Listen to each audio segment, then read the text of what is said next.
अस्सलाम वालेकुम। हम इस time DHA 9 town D block में है। प्लॉट नंबर है 425। No DP, no pole, no transformer, main की बैक का प्लॉट है। इसके आसपास सराउंडिंग में सारे घर बने हुए हैं।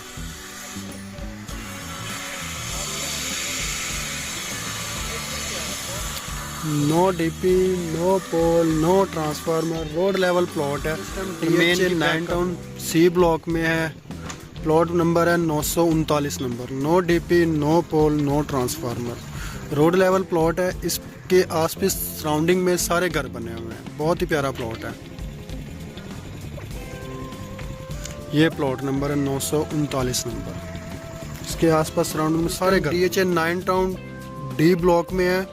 हमारे पास प्लॉट है 1585। No DP, no pole, no transformer, और इसके आसपास सराउंडिंग में सारे घर बने हुए हैं।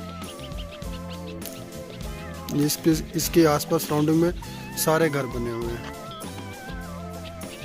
ये प्लॉट है 1585 में। इस वक्त DHA phase 9 town block B plot number 1178 के मौका पर मौजूद हूँ। सर ये सामने 120 फीट रोड मेन है, ये 45 फीट रोड है। सर ये प्लॉट है। नो DP, नो पोल, रोड लेवल, सराउंडिंग में सर घर बन रहे हैं और कुछ घर बने हुए हैं।